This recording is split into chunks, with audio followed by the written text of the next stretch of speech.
안녕하십니까. EDM IELTS 강사 피터 쟁입니다. 반갑습니다. 자, 여러분 매우 익사이팅한 뉴스가 방금 도착을 했죠. 바로 IELTS 아카데믹 15권이 등장했습니다. 자, 우리 EDM IELTS가 야심차게 여러분들을 위해 준비했어요. 오늘은요, 바로 IELTS Writing Task 1에 대한 오리엔테이션에 대해서 말해 보도록 하겠습니다. 자, 그런데요, 서로 먼저 얘기해야 되는데, 자, 우리 여러분들 IELTS 공부 쉽지 않죠? 힘들기도 하고, 포기하고 싶고, 그래서 제가 준비를 했습니다. 여러분들을 공부하는데 좀 힘을 주기 위해서 제가 저희 IELTS 학원 EDM자를 이용해서 삼행시를 한번 만들어 보았습니다. 자, 같이 한번 운을 띄워 주십시오. 자, EDM IELTS로 자, 두 번째 뭐죠? D입니다. 시작. D. 뒤로 오세요. 들어와. 일로 오세요. 네. 자, 세 번째는 M이죠. M. 여러분의 애매한 여러분의 점수를 확실히 올려드리도록 하겠습니다. 자, 이렇게 해서 EDM 한번 만들어 봤는데요. 여러분들 힘들게 공부하시는데 조금이나마 웃음을 주었으면 합니다. 자, 우리 한번 진지하게 들어가서 IELTS Writing Task 1 오리엔테이션 한번 시작해 보겠습니다. 자, Task 1인데요. 그 전에 일단은 Writing Task를 전체적으로 보신다고 하면 우리는 1시간 동안에 2개의 타스크를 이야기하게 됩니다. 그래서 Task 1은 그래프 분석이 되죠. 분석이 되는데 150자 이상을 쓰게 됩니다. 타스크 2에서는 250자 정도 되는데 오피니언 에세이를 쓰게 되는 거죠. 자, 가장 어려운 파트라고 소문이 나 있습니다. 그래서 이 IELTS 라이팅, 영어에서는 이제 라이팅 같은 것들이 어떻게 보면 영어의 마지막 자존심이 아닌가 저는 생각을 합니다. 특히 우리처럼 이 영어가 두 번째 언어인 경우에는 더욱더 그렇습니다. 그래서 점수 내기가 참 쉽지 않은 그런 파트임이죠. 하지만 우리 EDM과 함께라면 저는 여러분들 도와줄 수가 있습니다. EDM IELTS can help. 자, 문제 유형 보겠습니다. 여러 가지가 있죠. 크게 봤을 땐 6가지 정도로 보겠습니다. 첫 번째, 라인 차트 있죠. 라인. 그래서 변화 주는 거죠. 바 차트 보입니다. 자, 파이 차트 있죠. 퍼센테이지 막 나옵니다. 테이블입니다. 카테고리별 해서 테이블 컬럼 나오죠. 로우 나오죠. 그 다음에 5번, 6번이 약간 비슷한 건데 요거는 순서, 얘는 과정이라는 거죠. 플로우 차트나 프로세스 그런 것들 보여주고 마지막에는 지도라는 거죠. 과거와 현재, 과거와 미래 그런 것들, 지도의 변화들을 분석하는 건데요. 이것들을 우리에게 주어집니다. 근데 뭘 하는가? 우리는 바로 분석을 하게 된다. 입니다. 분석하면서 중요한 거는 뭐냐면 우리가 분석을 할 것인가 아니면 단순하게 나열을 할 것인가 그것이 문제로다. 네. 그래서 분석을 하는 것이 우리가 하는 것입니다. 나열하게 되면 점수 나오는 것은 어떻게 보면 5점을 넘기기가 힘들지 않을까 저는 생각을 합니다. 그래서 여러분이 원하는 점수 보통 6점대 이상이기 때문에 애널라이징으로 해야 되고요. 이 IELTS, 캠브리지 IELTS 15권 라이팅 저희는 공부하면서 분석하는 방법 확실하게 공부하도록 하겠습니다. 자, 간단하게 우리 실제적인 문제 유형 한번 보고요. 그 다음에 그런 문제가 나왔을 때 우리 뭘 해야 되는가 그렇게 간단히 한번 볼게요.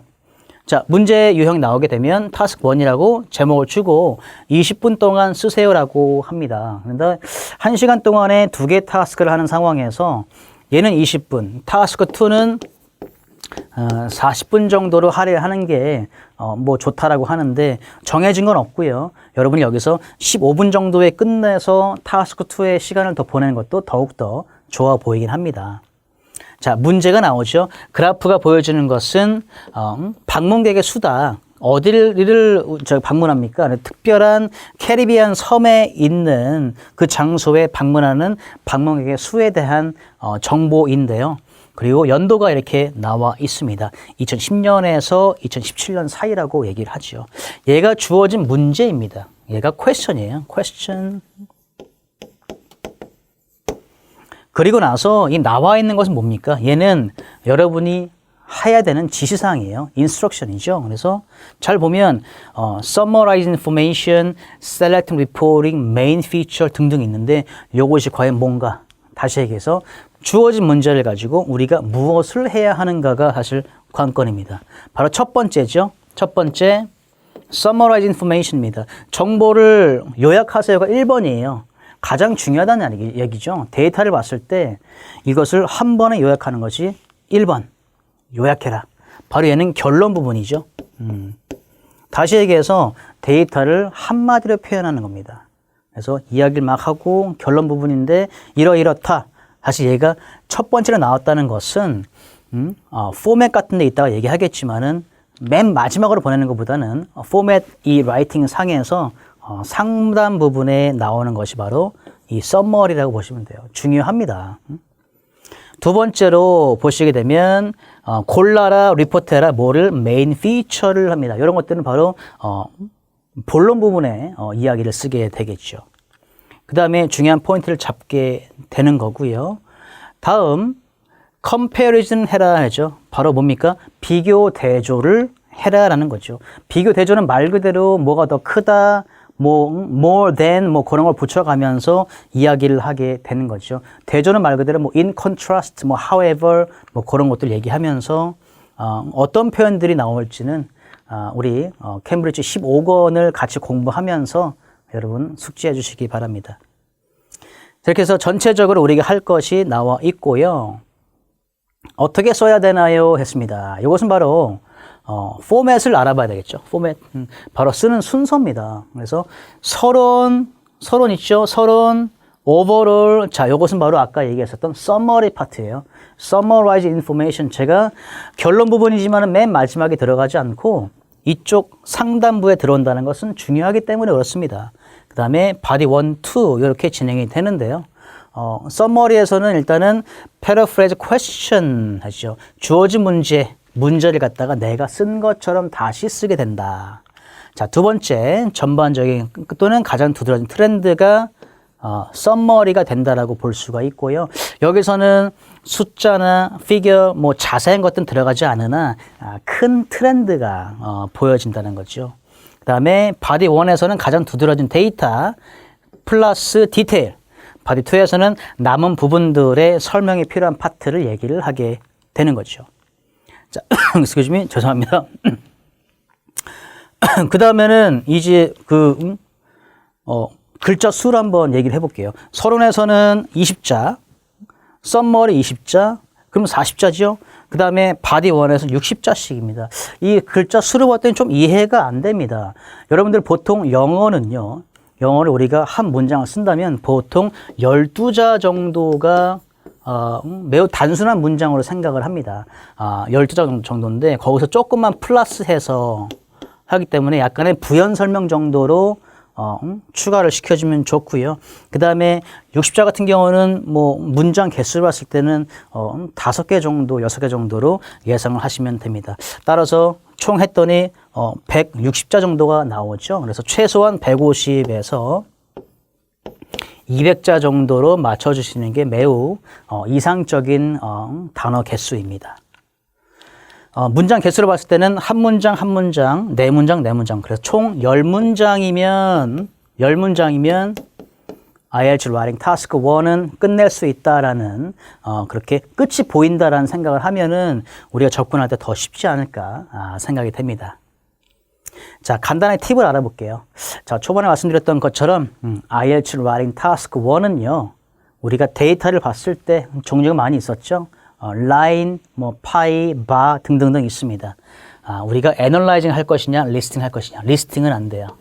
물론 리스팅 같은 경우는 100% 들어가지 않는다는 건 아니고요.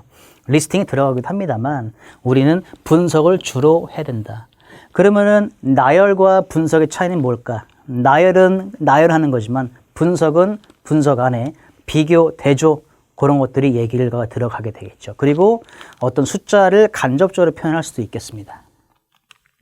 두 번째는 개인적인 의견 절대로 들어가면 안 됩니다. 예를 들어서 그래프에서 뭐 자동차 세일이 나와요. 세일이 막 나왔어요. 나라별로 뭐 한국, 뭐 중국, 일본 나왔단 말이에요. 그렇다고 해서 이 데이터의 수치적인 데이터를 분석을 해야 되는데 나와 있지 않은 거, 이 당시에 일본의 경제가 좋지 않았다? 그런 얘기는 절대로 들어가면 안 됩니다. 그래서 주어진 데이터 상에 있는 정보만 여러분들이 분석을 하는 것이 IELTS Writing Task 1에서 해야 할 일입니다. 세 번째, 플랜. 플랜 없으면 안 되죠. 계획을 짜고 들어가지 않으면 안 됩니다. 시험 때 어떤 일이 있었냐면 시험지를 받자마자 어떤 사람들은 바로 쓰기 시작합니다. 막 쓰기 시작해요. 그거보다는 일단 분석을 하세요. 그 데이터를 보고 분석을 하고 어떤 걸 먼저 쓸 건지 제일 높은 거, 낮은 거 그런 것들 한번 보면서 플랜 1, 2, 3, 4, 5, 6, 7, 8까지 해놓고 나서 들어가는 것이 충분히 여러분들이 시간적으로는 효율적으로 사용할 수 있습니다. 단 플랜이 없을 경우에는 이제 우왕좌왕하다가 시간만 지나가겠죠. 자, 네 번째, 기준을 잡고 비교하기입니다. 기준은 뭐냐면 일단 초반에 나오는 가장 중요해 보이는 그 두드러지는 한 부분이죠. 그거를 기준으로 잡고 얘기하든가 또는 가장 앞에 있는 거. 예를 들어서 보면은 볼게요. 시간대가 뭐 2000년, 2001, 뭐 2002 이런 게 있는데 이렇게 됐습니다. 이런 데이터에서 기준은 어디입니까? 바로 첫 번째 있는 여기가 기준이 됩니다. 그래서 처음에 시작되는 시작이 기준이 되면서 여기를 기준으로 해서 비교 대조가 시작이 된다라고 보시면 됩니다. 다음은요, 중요한 것부터 먼저 분석하기입니다. 중요한 것들은 바로 최고점이나 최저점 그런 것들을 중요한 것으로 얘기를 할 수 있고요. 상대적으로 이런 것들 중요하지가 않은데 바로 우리 other라는 기타 등등이라는 그런 카테고리가 가끔 나와요. 예를 들어서 파이 차트를 분석해라 했는데 얘가 A가 있었고 B가 있었고 뭐 C가 있었고 얘가 other란 말이야. other가 상당히 크기 때문에 이 body 1 쓸 때 여기다가 other의 퍼센테이지를 막 분석을 해버려요. 그러면은 이 level of significance, 중요한 것 먼저 분석하는 거에서 약간은 우리가 미스를 하게 되는 거죠. 따라서 이런 기타 등등은 어떻게 보면은 작은 것들이 모여진 거기 때문에 자, 두 번째 바디의 맨 마지막 부분이 뭐다? 이러한 other 파트가 된다. 따라서 상대적으로 중요한 거 먼저 이야기하는 것은 앞쪽으로 들어가는 게 가장 중요해 보이고 두드러지는 거, 설명이 가장 먼저 필요한 게 되겠죠. 그래서 중요한 거 먼저 분석을 하는 것입니다. 텐스. 텐스는요, 이 문제에서 연도가 등장을 합니다. 또는 데이터에서 연도가 등장하겠죠. 이 연도가 지금을 기준으로 해서 과거에 행해진 거면 단순 과거죠. 그리고 지도 같은 경우 지도 말고 연도가 없는 경우가 있습니다. 뭐 프로세스 같은 경우, 뭐 잼이 어떻게 만들어지는지 그런 과정 같은 경우는 연도가 없어요. 그런 때는 그냥 단순 현재로 써도 괜찮고요. 또 어떤 것들은 미래 형태가 나올 수 있죠. 지도에서 현재의 지도와 미래의 지도를 말해라, 분석을 해라 할 때는 미래 지도 설명할 때는 그럴 것이다라는 예정의 그런 예상의 예를 들어서 미래일 경우에는 단순하게 will 뭐 이것도 쓸 수 있겠지만 또 be 이런 느낌의 이렇게 기대된다 한 느낌의 시제도 쓸 수가 있습니다. 자, 마지막으로 컴플렉스 센텐스라고 했는데요. 이 문장을 만들 때, 자, 고득점 문장을 우리가 공부를 하고 써야지만이 고득점 받을 수가 있어요. 단순 문장을 가지고 그냥 I am a boy, you are a girl, 뭐 그렇게 단순 문장을 가지고서는 절대로 점수가 나오지 않습니다. 그래서 컴플렉스 센텐스를 만들어야 되는데 이건 뭐냐면 복잡한 문장 구조입니다. 뭐 어려운 건 아니고요. 간단하게 한번 보면은 관계 대명사 같은 거와 관계 부사 들어가는 것들이 있습니다. 그리고 although라는 얘기가 있는데 한번 읽어볼게요. Although the figure fell, it secured the top 했어요. 비록 이 수치가 떨어졌지만 이것은 떨어짐에도 불구하고 1등했다. 항상 탑을 유지했다라는 그러한 해석이 되는데 이런 느낌이에요. 다시 보면 컴플렉스 센텐스는 이렇게 뭐 서로 의존하는, 의존받는 그런 관계에 있는 그런 문장이라던가 문장 구조에서 아니면 관계 대명사 또는 관계 부사 같은 거 써줄 수 있고, 자 그래서 우리가 요 다음부터 진행되는 테스트 1, 2, 3, 4에 있는 그런 차트를 보면서 제가 이런 것들을 알려드리도록 하겠습니다. 어떤 것이 컴플렉스 센텐스고 여러분들이 고득점을 위해서는 무엇을 써야 하는가 같이 한번 공부해 보도록 하죠. 자, 이렇게 해서 우리 캠브리지 IELTS 15권 IELTS Writing Task 1 오리엔테이션을 마무리 짓는데요. 이 차후 강의에서 여러분들에게 보여드릴 수 있는 것은 뭐냐면 여러분들이 점수에 빨리 다가갈 수 있는 그런 고득점 표현 같은 거 분석하는 방법, 그리고 데이터를 봤을 때 시험 때 패닉하지 않고 머리가 하얘지지 않고 계획을 순서대로 짜서 조리 있게 쓸 수 있는 방법들을 알려드리도록 하겠습니다. 마지막으로 제가 초반에 알려드렸던 EDM 삼행시를 한번 외치면서 끝내도록 하겠습니다. EDM IELTS로 들어오세요. 애매한 여러분의 IELTS 점수 확실하게 올려드립니다. 감사합니다. 안녕하세요. EDM IELTS의 크리스틴입니다. 저하고 앞으로 타스크2 수업을 함께 진행하게 될 텐데요. 여러분들이 글을 쓰기에 앞서서 꼭 알고 넘어가야 할 부분들을 짚어보도록 할게요. 우선 첫 번째로 보게 될 부분들은 여러분들이 꼭 알고 있어야 할 시험과 관련된 정보인데요. 우리가 라이팅 섹션에서는 글을 쓰는 시간이 총 1시간이죠.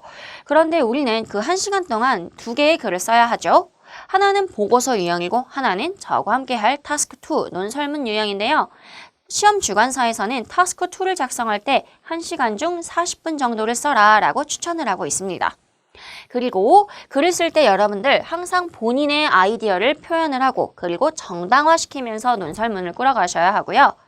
또한 글을 쓰는 범위가 있는데 우리 최소 글자 수는 250자입니다. 그렇기 때문에 여러분들이 글자 수를 채우지 못한다면 거기서도 마찬가지로 대량의 감점이 이루어질 거고요. 그리고 채점하는 배점은 어느 정도냐면 전체 점수의 3분의 2 정도를 차지한다라고 해요. 그 이유는 바로 보고서 유형인 타스크 1의 분량이 150자이기 때문인데요. 상대적으로 분량이 긴 타스크 2가 배점이 더 크다라고 할 수 있겠죠. 다음으로 넘어가서 우리가 시험에 대해서 조금씩 더 볼 텐데요. 첫 번째 채점 기준부터 보도록 할게요. 첫 번째는 타스크 리스폰스죠. 글의 100% 배점에서 총 25%를 차지하는데요. 타스크 리스폰스라는 것은 기본적으로 타스크의 모든 요구에 답을 했는가라는 거죠. 그래서 문제에서 요구하는 부분이 무엇인지, 질문이 몇 개인지를 꼭 확인해 보셔야 하고요. 관련된 예시와 근거를 들어 내 글의 설득력을 높였는가라는 것을 봅니다.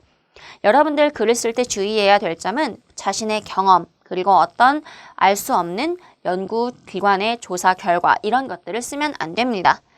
타스크2 논설문은 본인이 가진 상식을 가지고 논리적으로 설명하면서 쓰는 글이라는 것을 절대 잊으면 안 되겠죠. 다음으로는 coherence and cohesion이라는 부분인데요. 문장과 문장 사이의 연결이 매끄러운지를 보고요. 그리고 또한 이에서 더 확장해서 문단과 문단 사이의 연결도 봅니다. 또한 마지막으로는 아이디어가 논리적으로 배치되었는가를 보는데요. 이렇게 생각하시면 돼요. 논설문이다 보니까 여러분들이 본인의 주장을 쓸 겁니다. 그리고 그것에 대한 구체적인 예시를 그 다음에 써야 되겠죠. 그러나 많은 경우에 학생들이 헷갈려서 자신의 예시를 먼저 쓰고 그리고 주장이 뒤로 오는 경우도 있습니다. 그런 실수를 하지 말아라 라는 것이죠. 이후로는 lexical resource가 있는데요. 마찬가지로 25%의 배점이고요. 타스크의 주제와 관련된 어휘를 사용하였는가입니다. 따라서 어색한 표현보다는 주제와 관련된 자연스러운 원어민이 쓰는 표현을 여러분들이 적절하게 써주셔야 하고요. 그리고 문장이 자연스러운가, 즉 콩글리시를 사용하지 않았는가를 따져보게 됩니다.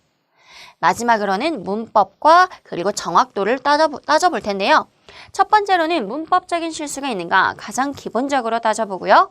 두 번째로는 복잡한 문장을 실수 없이 쓸 수 있는가가 됩니다.